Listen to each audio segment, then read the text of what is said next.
Today. I'm your host, Lady D.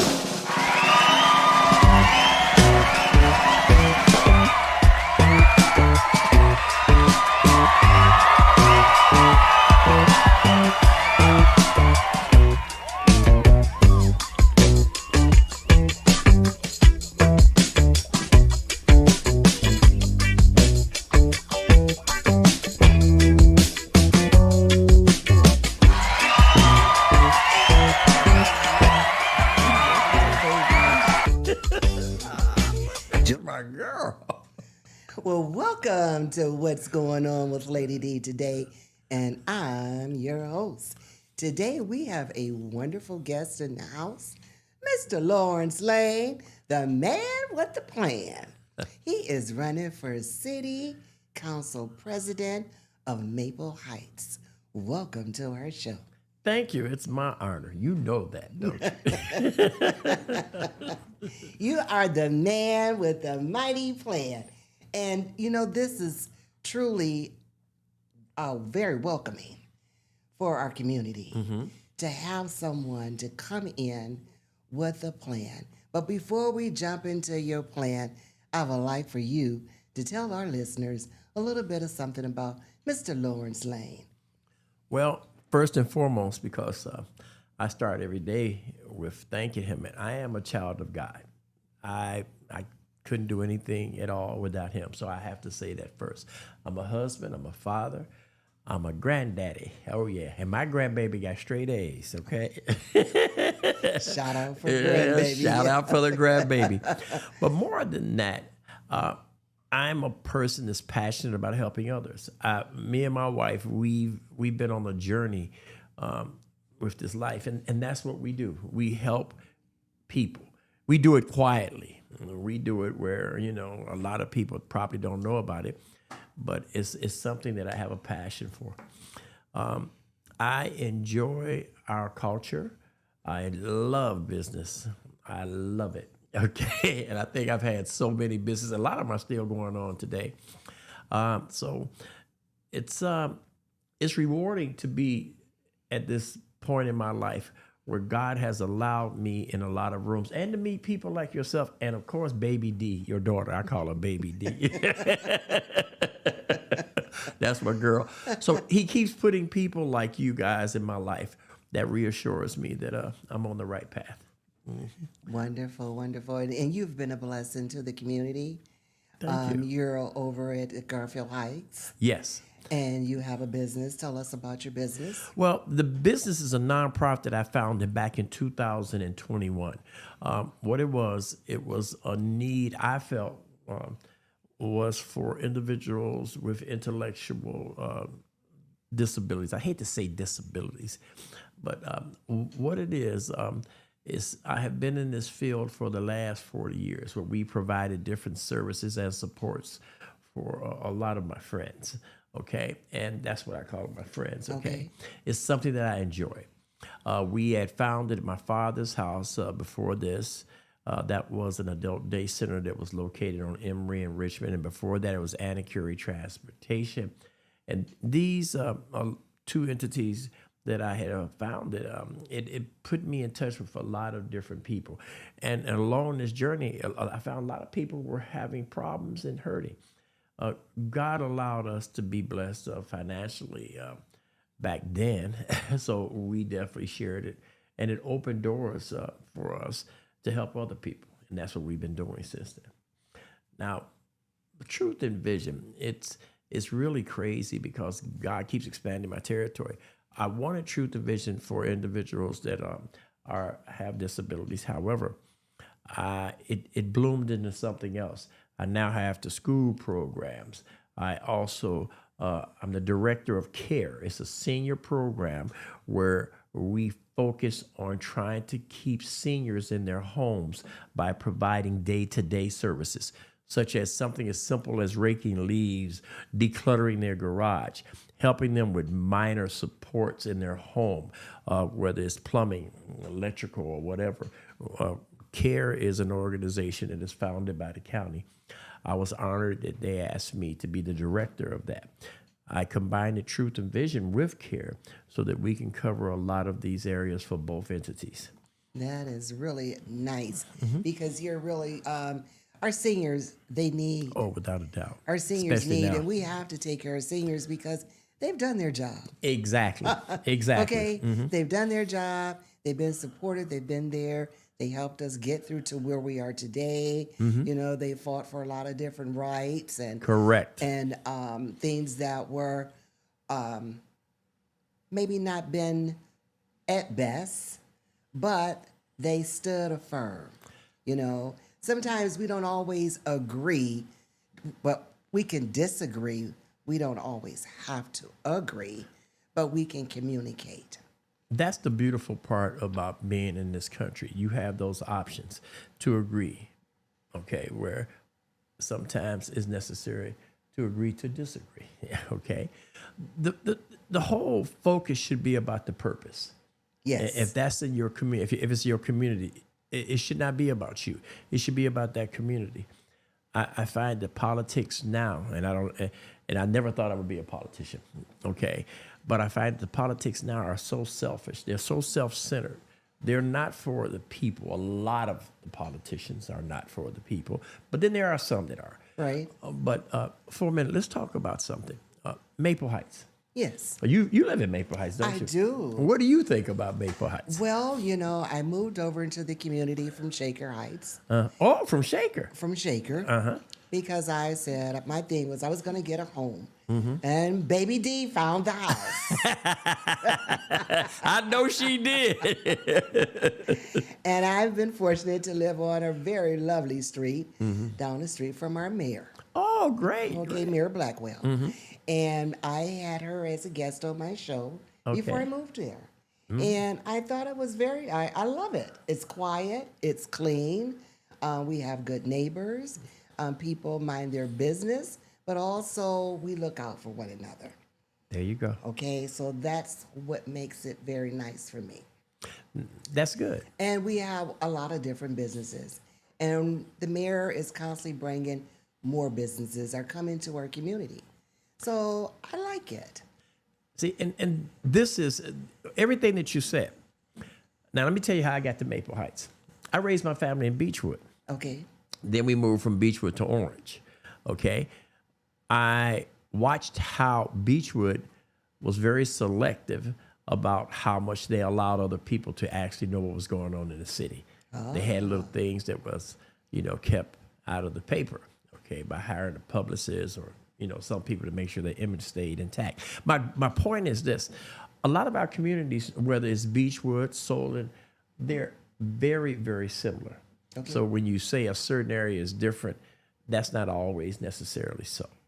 But my goal when I moved to Maple was to have a summer home there. My wife and I was originally going to move to Henderson, Nevada. Okay. We had planned on going out there. We had a house. We did all of that. And we were gone. But I said, before we leave, let's buy a house in Maple or Garfield or somewhere like that, so we Right. won't have to stay with our kids. We didn't want to stay with our kids when we came back for the summer. So we ended up buying about 4 or 5 houses in Maple. The housing market was crazy. Maple Heights was going through a lot of challenges then. I think they was in a little bit of trouble. Okay. However, we bought the house. And my wife, she said, "You better fix it up just like it's Maple. Just like it's Beechwood." So we did that. We went to Las Vegas, and 120 degrees hit us one time. we got back to Cleveland really quick. We found out we didn't like Vegas as much as we thought. Right. And then after that, when I moved back to Maple, I wasn't planning on staying. I actually was active with a lot of the politics and businesses that had owned in Garfield. I had bought a piece of property that used to be the Broadway pub, and I turned it into the Basque Entertainment Complex. I had spoken with a few councilmen, and they said, we really need an entertainment spot here. So I developed it there. I designed and built a beautiful spot. And then, unfortunately, it burnt to the ground. Oh, wow. When it burnt to the ground, I left, and I was thinking about moving to Atlanta there. but I still had the house In Maple? in Maple. So I said, I'm going to go and get us a house in Atlanta. I went to Atlanta. I didn't like Atlanta, so I came back to Maple. Around this time, I acquired the Atlas Theater. It was a vision that God had given me in my dream. He told me he was going to give me a seed in the community, and it was to support any and everybody that he sent me. And everything has just started going in that direction. I founded Truth and Vision. So far, we've had summer programs there. We've fed different individuals through the Hunger Network, where we provide different food and baskets. And we definitely connected with so many different organizations, from the Phoebe Foundation. My wife then got a job at the Urban League, which then expanded a lot of the exposure Right. for Truth and Vision, and also direction that we can get involved with so that we can help other people. And that's what we did. Everything from record expungements, and it just kept growing and growing. And then eventually I knew that I wanted to control that whole area, so that I decided to get Miss O's Cafe. All of these things was done just through prayer. And we haven't received any grant or outside funding. This was all done by just prayer and getting out here working and leveraging what we had. And so far, we have been successful in that area there. That's really good. I like it. And I've liked what you've done over there to Mrs. O's. And you're talking about taking care of the community. I understand that you are going to be doing something wonderful for the children now that this SNAP issue Oh, God, is, yes. is in effect. You know, Yes. as of tomorrow, Yes. you're going to be feeding the young ones, the children. Yes, I was talking to a few kids, and they were saying that, they go to school, but a lot of times they go because they like to eat lunch. So a lot of times we don't eat at home. And I looked at them, and I remember when I was younger, my mother, she stayed at home.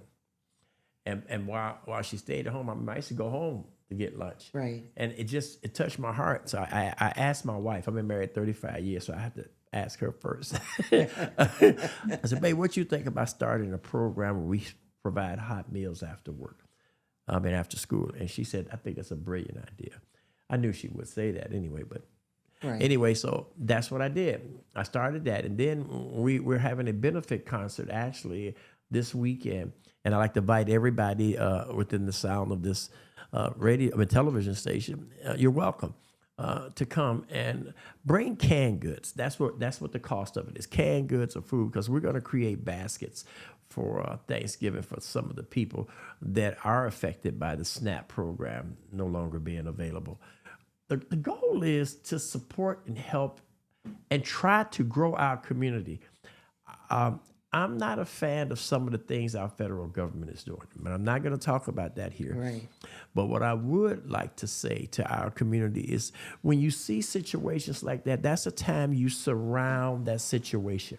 Do you remember back in the day when a mother may have had trouble paying rent? We had rent parties where we'd sell barbecue I dinners. heard about that. Yes, you know. Yeah, yes. The corner store, they used to have different credit programs for mom. Well, yeah, you can go to the store and get credit. Right, You know, right. what was that? Write an IOU? Yes.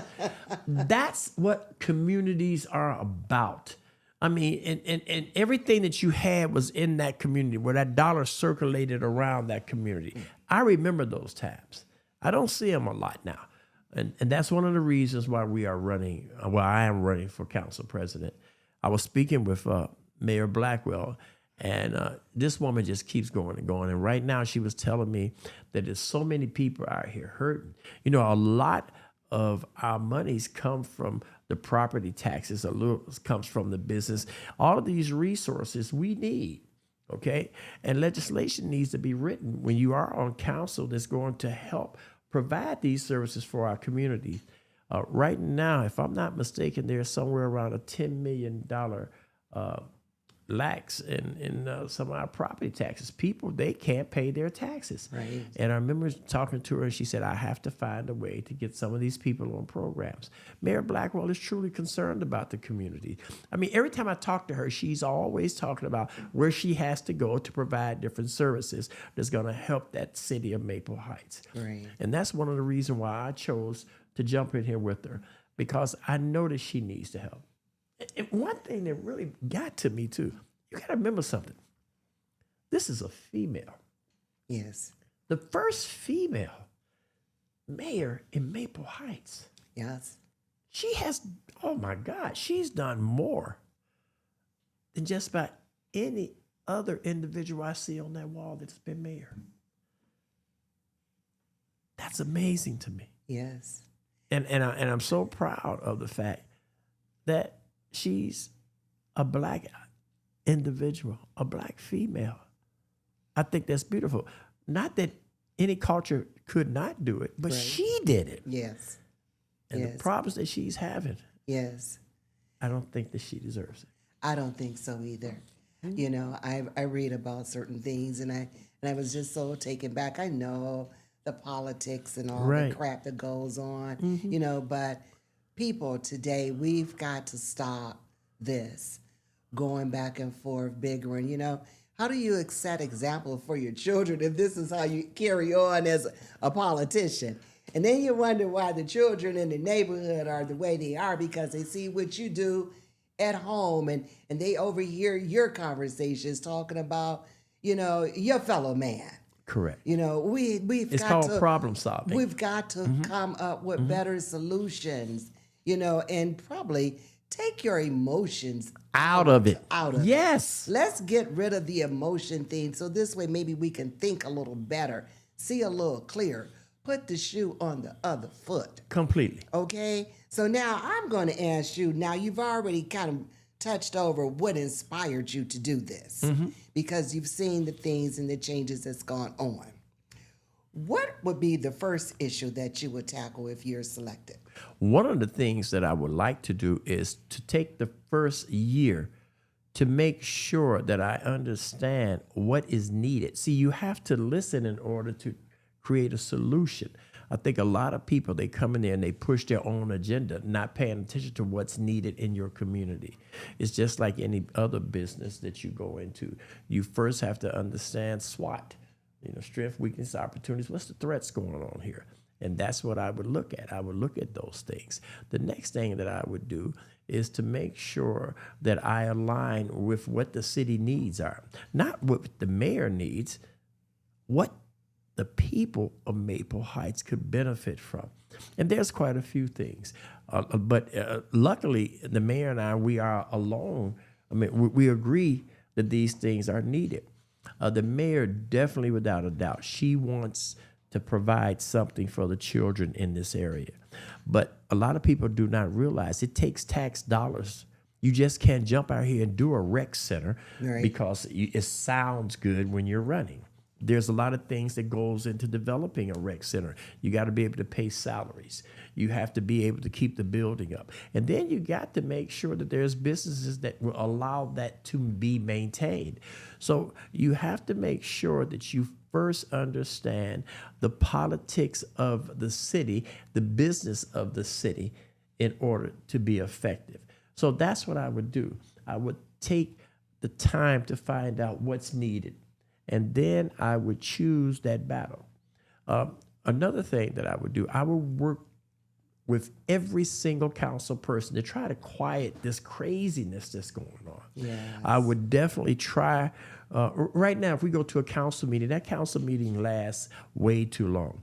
A good council president, before you even have a meeting, should be able to contact each individual to find out what legislation is going to be presented, find out what their opinion is, how they're going to vote. If it's not the way that you think it is, maybe you should, give them more information about what you found out and how it can benefit the city, and have that as a discussion so that when they are in city council, they're ready to vote. The next thing is, even if you get and you're going to have people that's going to disagree with you. Right. You have to find a way to find common ground. And that's something that I think is missing here. Everybody wants to make it about themselves. I want to make it about Maple Heights. This has nothing to do with me. My business is at Miss Olds. My business is at the Village Performing Arts and Cultural Center and Truth and Vision. But I work for the people. And when you work for the people, you listen. I would definitely I got a few areas in Maple that I've spoken with the mayor about that I think should be brought up. We have a lot of different areas that that created an eyesore in our community, and Okay. and I would definitely look at that. I would work alongside her to also make sure that we can locate different businesses so that our tax base could be secure and we could have different services in and around our area. I mean, it's a lot of different areas that's needed here, but it's not something that you can just pull out of the air and say, okay, I want to do this, I want that, because that's not realistic. Right. Okay. Let's be realistic here. right. In order to accomplish this, we first have to understand how our local government works. And I think that's one of the problems that we have. A lot of the individuals that are sitting in those seats right now, they have no idea. They're manipulating a system to say that they run the city opposed to being available for the people and the services that are needed there for the people. Taxes is a huge problem that you keep hearing because they say, well, why is my house taxes this? Why is that? Well, you first have to understand the city has very little to do with the way your house taxes are. Okay. Okay. And I think that a lot of people don't truly understand that. So if you really want to know how different situations affect your taxes, get involved. Find out what you can do to lower some of these things in your community or what's needed to lower them. So there's a learning curve when you first get into politics. Pretty much everybody that I've spoken to when they first started politics, they had never had a record about being in politics. Okay. But one thing that gives me an advantage, that's a business. No matter, the city is a big corporation. Yes. I've ran many corporations. I've founded many corporations. So I understand what would make a business survive and how to grow it. That's important. You've said something that made me sit back and I'm just digesting all of this. Solutions. So like there need to be some workshops being held. Completely, yes. Okay. Starting up from the government on up. That's how correct. things work because maybe they've forgotten and they need a refresher course because things change every day. That's correct. Nothing stays the same. That's correct. So it's okay to not know, but it's not okay to not ask. That's the key. Okay? Because not asking doesn't make you look dumb. It's just that it helps everyone because it's part of communicating. Correct. And if you can keep that communication door open 360 among the people and the people that are in office holding these positions, I think things will it will run much smoother. You're 100% correct. We have friends that elect friends. But let's be real. Some of my friends, I wouldn't want running my household. Right. I mean, I like them for a friend. Right. Conversations about things that really don't affect my bottom dollars. Because don't you have friends that you say, I wouldn't want them taking care of my budget? I like them. Yes. But yeah. And everybody has a purpose. Everybody has a purpose. That's correct. Everybody has a purpose. So whatever you're good at, let that be your purpose. Exactly. So what we have here in our city council is a council that does not have a clue of what would make this city grow, in my opinion only. I've been to the city council meetings, and what they do, they vote against the better interest of the growth in the city because they are angry at an individual. So they don't make it about the city, they make it about a person, or they make it about themselves where they want to feel high and mighty. I have a saying, everybody wants to be king, but no one wants to build a kingdom. And I've been saying that for many, many years. Well, everybody can't be in charge. You got to learn how to be a good follower too. That's where it starts. Okay. And so I want to ask you this question here. So how do you plan to get our youth, our young people involved in local government? Because it seems like we need to get some young people involved, some freshness. You're 100% correct. Now, that's where my specialty comes in. I connect with a lot of the different youth. I've been doing that for years because I'm a big kid at heart, really. But I think we should start at our 8-year-olds, somewhere around there, when they start to find themselves. And the way you do it, our community is so visual now because of the gaming and different things. Things have changed, okay? So what I developed is a virtual reality room where we can utilize that to train our individuals, to help individuals learn different things. Meet them where they are at. Yes. Meet them where they are at. We have an expectation of who we are, and we try to bring everybody into that. That's not always something that's going to make what you're trying to do successful. Our kids have changed. Like where we came from, there were different things. Like my mom, she used to control me by the street lights. That's how long I stayed outside. Right. When those street lights go down, I had to be in the house. Everybody had to come in. Yeah, right. Those days are gone because a lot of kids, they don't even go out anymore. They stay at home. They're glued to this phone. They're glued to television. And now this is their culture. This is their time. This is what this environment is now. Right. We have to stop trying to prejudge and get in where we fit in to make a difference. And that's what I would do. Now, the rec center that I have, and is more than a rec center, when I should even say that, it's called the Village Performing Arts and Culture Center.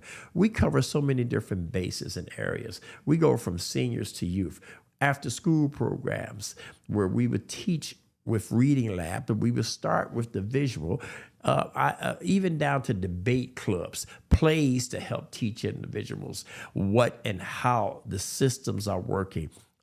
About their culture, their past, their history, who sacrificed so that they can be who they are. These are the things that we're doing at the Village Performing Arts and Culture Center. Even with yourself, one of the things I like about you, you're always encouraging and inspiring, just like with your show. First time I met you, you jumped right in. You said, Larry, I'm going to help you. I didn't ask for it. You just jumped right in. If other people thought like that in our community, can you imagine how our community would be? And those are the things that I think are needed. So, and when you said about our kids, let our kids see that, because they don't respect what we're doing. They don't. When you talk to some of these kids, they say, well, y'all can't even get it together. How do you expect me to get it together? Yeah. So there's a lot of problems that we have in our community, and those problems are ours. We have to own that. We cannot continually blame other people for things that we should do. And then one of the problems is this. A lot of mothers are working, so they don't have a lot of time when they come home to pour into some of their kids, unfortunately. Right. We need different programs. We need support in our communities. Yeah. And that's what I'm hoping that this city council will understand. And it doesn't necessarily have to come from a rec program. It can just come from someone that cares. Yes. Yes. And it's so important that we start giving back. You know, if it's a neighbor's child, we've got to get back to being a family. You know, even the families at home, everybody is so separated. Yes. You know, this distance, you, me, and I. But life has a way of making you all come back together. And you're right. And so no one should go hungry. Exactly. No one should go hungry. Ever. Mm-hmm. Okay? Everybody need to take, if you got rice or beans or corn, bring it all to one person's home and let's sit down and let's cook what we have and feed everyone that's there. That's beautiful. You know? That's biblical, but that's very beautiful. Because it can happen. It works. We did it back then. That's how we became who we are today. Yes, yes. So we got to learn how to be a giver. Give from your heart, not for show, you know, and make a difference. The key is not for show. You hear what you just said? Not for show. See, that's very important. Not for show. This is not about you. This is not show and tell. That's people. right. That's right. This is not show and tell. Mm-hmm. Well, Larry, Mr. Lawrence, I would like for you to tell our listeners what they need to do so that we can bring about a change. One of the things I think we need to do is each one teach one, each one lift one up. And that sounds like just a saying that sounds good, but it's a true saying. And if you want to see your community grow, You have to be willing to step back. And that's important. A lot of us want to be seen. If you notice, that's something I hate. You know, I'm an ordained minister. And I remember I kept asking God, I said, God, can I be a neck? I said, I don't need to be a head. I did. My wife will tell you, I used to struggle even passing the plate because a lot of my people didn't have the money. And I said, I can't do this. And I prayed, oh my goodness, I kept praying. I said, Lord, ministries. Well, God showed me that ministries is not just about heading a church. Yes. I'm in a ministry right now. You know what? Your name is on the ballot. Yes. Come November 4th. Yes. Tell the people who to vote for. Lawrence Lane, Maple Heights Council President. Okay. For change. For change. Truth and change. Now, that's what's going on. The man with the plan for Maple Heights President Council.